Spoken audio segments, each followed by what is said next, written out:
Hello, namaskar, and welcome to StudyIQ. I am Prashant Mavani. I hope you all are doing good, my dear friends. Today I have got two special topics for you guys. The first one is about traveling Indians.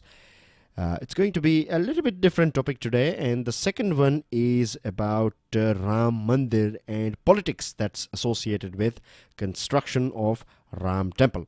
So both these special topics are going to be a bit different than regular special topics. I am going to leave many food for thoughts for you guys, and of course we'll talk about it in detail. But before that, one important thing that I would like to draw your attention at, and that is this flat 60% off discount that is available on our pen drive and tablet courses. Now, dear friends, today is 28th November, and today is the last date for this flat 60% off. So make the most out of it. Do check out StudyIQ.com. If you have any question or queries, feel free and give us a call on the numbers that you can see on your screen.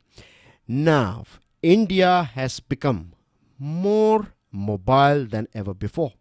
Now, when I'm saying more mobile, I'm not talking about this mobile phones. I'm talking about, mobility of people. People are traveling from one part of the world to, another part of the world. And we have two types of diaspora as well in our country. Or when it comes to Indian people, right, we have two diaspora. One is those people who have left India for good, for, some foreign land. And there is no harm in it as well. When people from our country, when they are traveling to different parts of the world, they are finding some livelihood opportunities over there. They are contributing in development of that particular country. They are also saving money, and they are also sending back that money in terms of remittance. This remittance is used by our country or for the people, by the people that, for whom this money is remitted, and this money is used in education, in investment. It brings more money.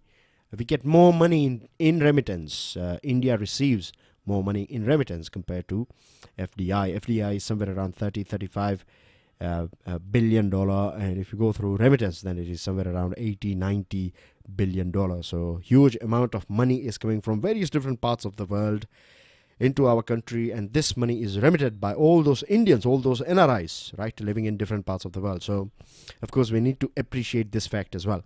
So we have one type of diaspora, and these people are NRIs. Second part, or this, the second type of diaspora is those people who are living their towns, their villages, their state, and they are migrating to different villages, different towns, and different cities or different states within domestic migration, right, to be precise. So now the thing is, right, when we find this news, this thing took place in USA. I think it was last year when we got this news of a couple of Indians were attacked by some racist people in USA. A couple of years ago, I think it's been nearly 10 or 12 years now, but still remember those footage from that news item that students in Australia, they were facing, they were victim of racism, and it was all bad. So when we find this type of news, right, it creates a sense of fear in the hearts and minds of the people of our country who are planning to migrate to that part of the world. Things are all right now in USA as well as in Australia. It was just in one small part, and let me tell you that USA and Australia, both these countries are, in terms of size, right, in terms of area, they are nearly twice or thrice compared to India. So they are huge countries. So it took place in a small pocket. Anyways, I don't want to give out a negative signal about these two countries. They are beautiful countries, and the people as well, generally speaking, are quite nice, and they do appreciate the hard work and the contribution that is contributed by our Indian people. Now, nowadays we find this thing, this thing was in news, and let me remind you one more time that today things are going to be a bit different. I am going to leave many questions. So I'm not going to explain everything to you today. I'm just going to you can say present a few points from various different angles, right? And then I will leave it on you guys to think about it. And the reason I'm doing it is because I believe that this topic is going to be very important, not now in terms of current affairs, but in terms of your essay writing, in terms of your it will provide you a couple of points that will add that I would say the texture in your overall thinking. So we have observed this thing that in various different states, people are considered as outsiders. And the strange thing about our society is that if a person has migrated from one part of our country, from, say for example, state number, a person from state X has migrated to state Y, that if that person is doing very well, when I'm saying very well, I'm talking about if that person is wealthy person, if he's having a good car and big bungalow and everything, then it will become, you can say, it would be like a piece of cake for that person to merge in the society of this state Y. But if a person is a blue collar worker, or if that person is a laborer, then he or she will find it quite difficult, because first of all, people will ignore them. So this I know, I'm sure you know what I mean, right? I hope you're getting what I'm trying to explain here, that we have this partiality in our society. So if a person is rich, and if a person is doing very well, and if that person is migrating from one part to another part, then that person will be welcomed. But if a person is not that rich, and if that person is literally poor, then that person will face racism, as well as many times we find this thing as well, outsider and insider and things like that. So this is a thing that we find in our country, and it's a very sad scenario, because if we go through the history of our country, right, there was a time when we were at our peak, right? India was a superpower once upon a time. When I'm saying superpower, please don't take it as a superpower like USA. At that point of time, superpower was altogether a different concept. Like, you might have heard about this real story that this kings from various different Central Asia and other portions were a bit afraid to cross this Hindu Kush mountain, because they heard stories about this Magad king and how mighty the king was, and his army and other things. So this is an indication that at that point of time, there was a time when we were at our peak. If I'm not wrong, then during Akbar's reign as well, and there was no other king that you can compare or that can challenge Akbar at that point of time. I'm talking about around the world, right? When Akbar was ruling our country at that point of time as well, this region, this country of ours, or this, when I'm saying country, I'm not talking about geographical region alone, I'm talking about a way of life as well. So it was, we were at our peak, and what we find, one thing that is common in this era of Magad as well as Ashoka, or maybe Akbar's time, the thing that I find common is we have always welcomed, ideas coming from various different parts of the world. And I believe that this diversity is our strength, and it has worked, in our favor in the past as well. Now, at present, when we say that Indians are mobile, so we know that Indian people are traveling, particularly middle class, because of this, growing affluence. Middle class people have started traveling from one part of our country to other part, and then different parts of the world as well. Particularly foreign trips are quite famous in our country. And when we are traveling, when we go outside, when we leave our country, and when we are living somewhere else, for a bit of time, then we learn new things. We observe, and when we come back with some fresh and new ideas. So the more traveling, the more economic development we are going to have, the more traveling people will do nowadays with the help of this internet, and then transportation is quite reasonable at present. So it provides this wonderful opportunity for every one of us to travel to different parts of our country as well as different parts of the world. And so we are going to, we have to keep our eyes and ears open for new idea. That's the bottom line here. That's the food for thought for you guys, that in near future, this is a trend that is going on, and in future we are going to find more Indians will be traveling to different parts of the world, and for short, you can say, for leisure or for a short period of time, and when they will come back, they'll come with new idea. And at that point of time, just imagine how our society will flourish, or it will change. But we have to keep our eyes as well as and ears, and our hearts and minds open for new ideas, and we have to learn this. We have to raise our consciousness to that level.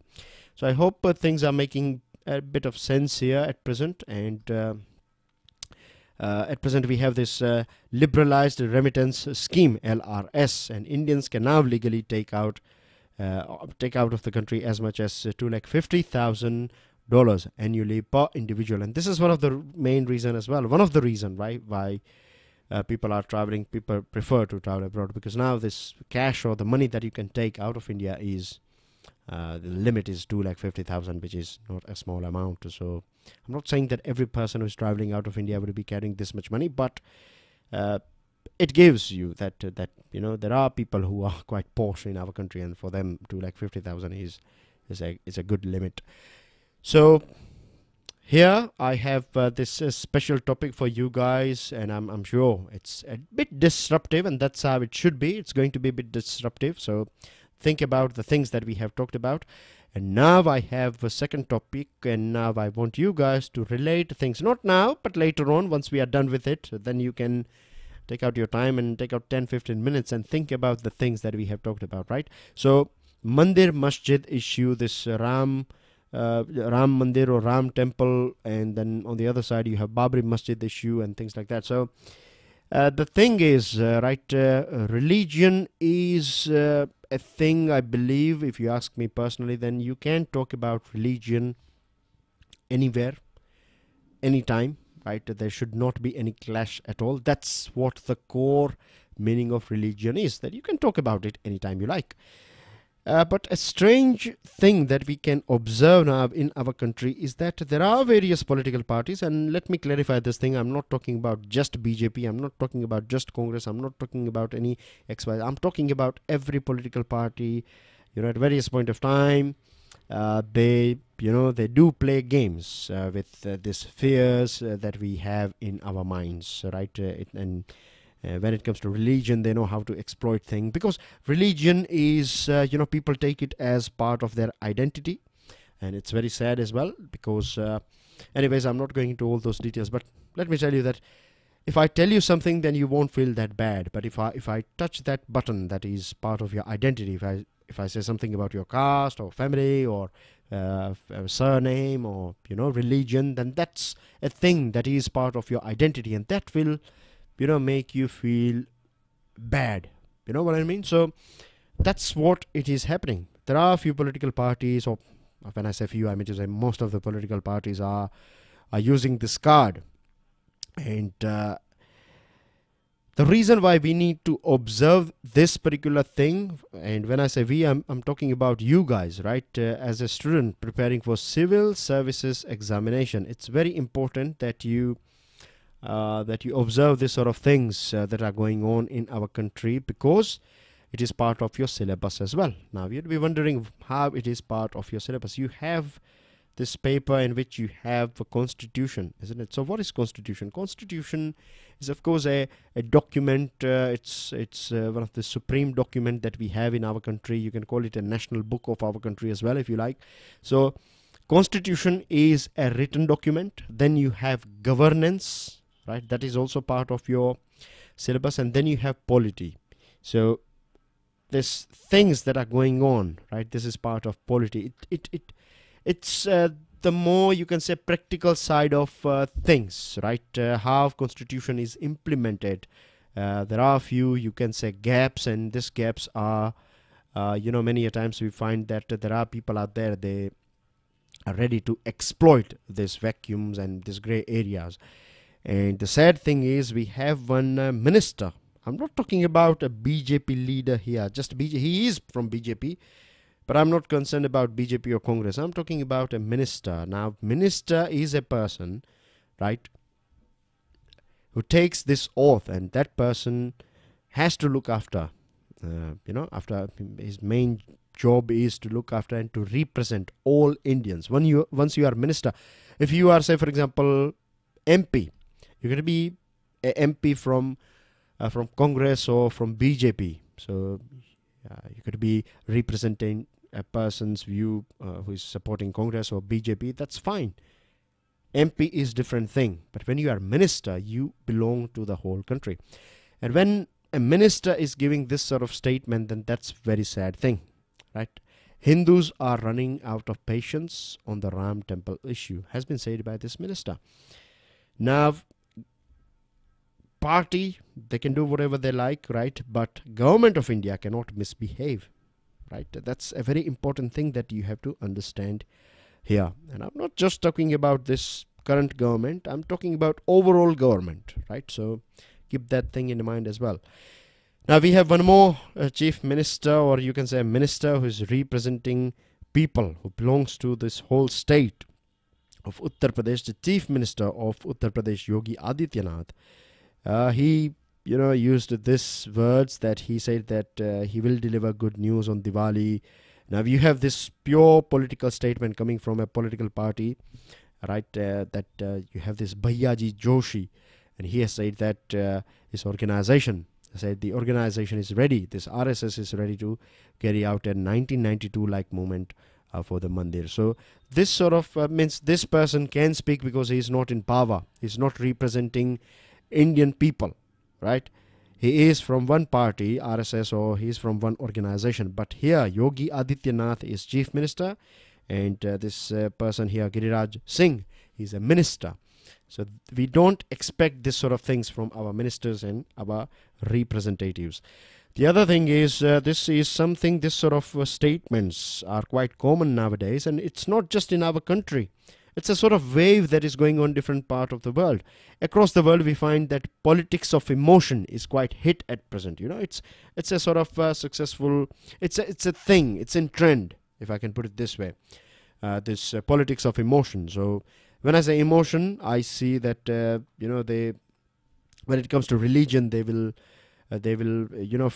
inject this sort of seeds in the mind of people, that this religion is going to, this people belonging to this community or religion, they are going to do this and that to you, and then they will create this fear in your head. And once you are afraid, right, if you are not afraid, then you cannot be, there is nothing that can exploit you. But once you are fearful, then it becomes a bit easier to conquer and control you. So this is what we call politics of emotion. Then you have politics of spectacle. That means grandeur and displaying things in a much more, I would say, in a grand way, and more beautiful packaging, and more barking and no biting and this sort of things, and era of nativist majoritarianism. This is, again, if you analyze this thing, then you will find that it is based on this this emotion of fear. Now we have to ask this few questions to ourselves, and then we will wrap up. Question number 1 is, do the majority of Hindus across India want a Ram Mandir at Ayodhya? Right, that's a question that we need to ask. Do we have any sort of reference, or maybe any sort of evidence, like national referendum or any sort of voting that we have conducted? I don't think so. We have done that sort of thing in our country.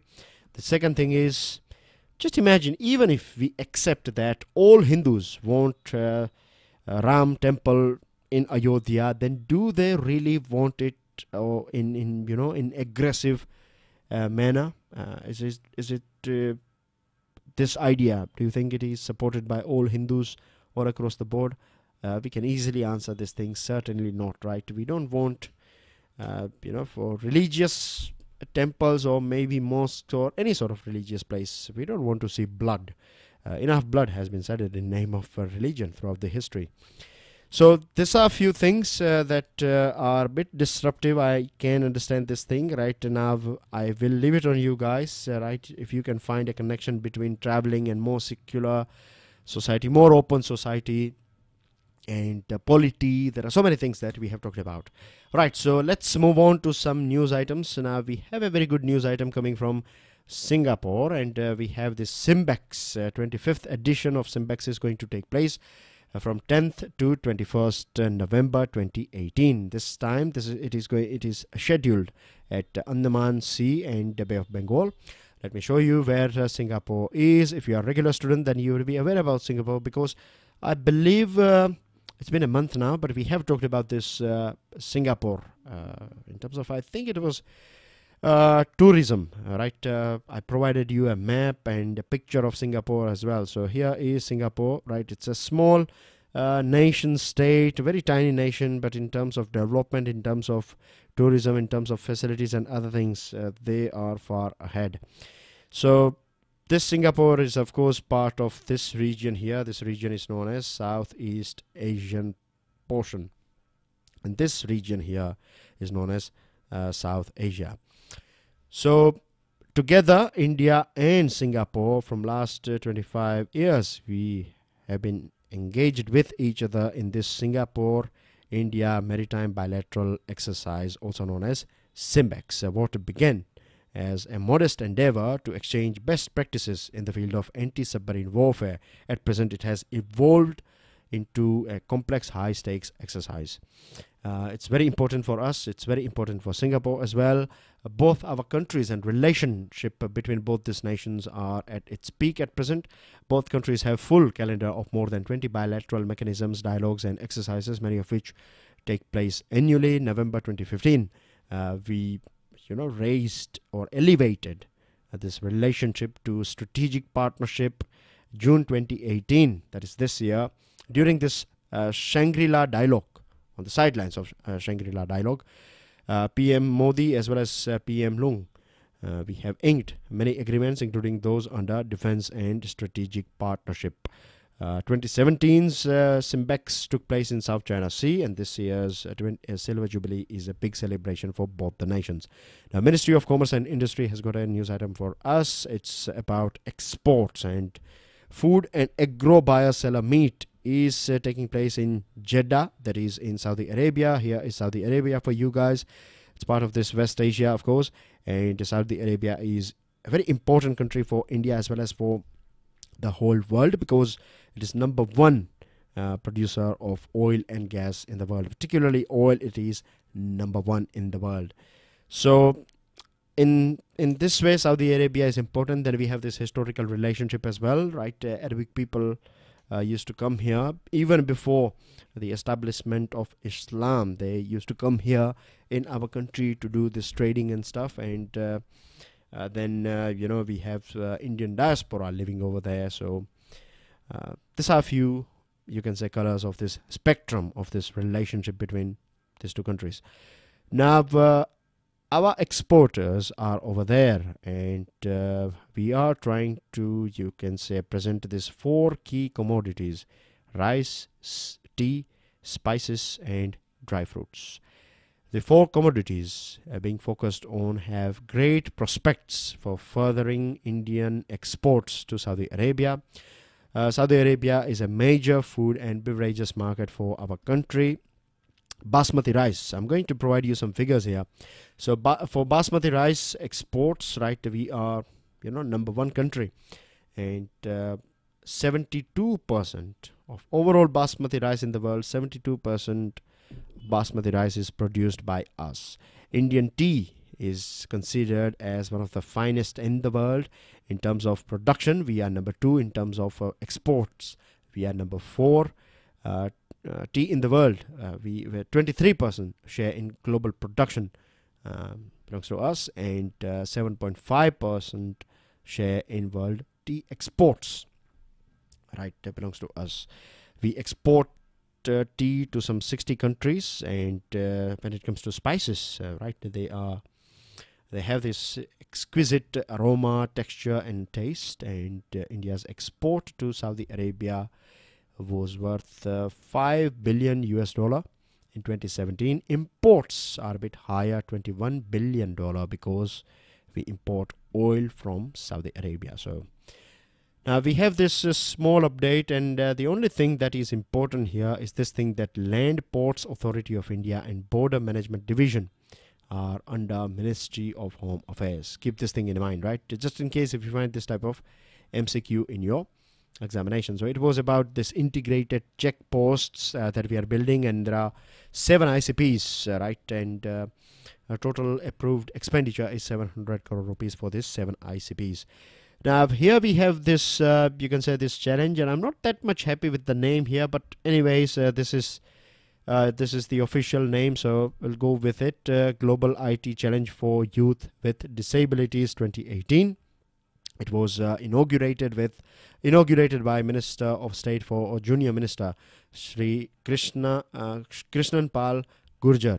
So this is the word I'm not happy with, disability. It would rather be good if we have used special ability or Divyang youth with Divyang youth, right?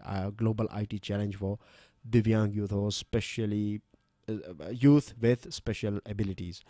Anyways, the main objective of the event is to leverage IT skills among youth with disabilities, and also to spread awareness about the application of information and computer technology. This will give them this sense of satisfaction, as well as, you know, they will overcome this, they will realize that they don't have these limitations in them.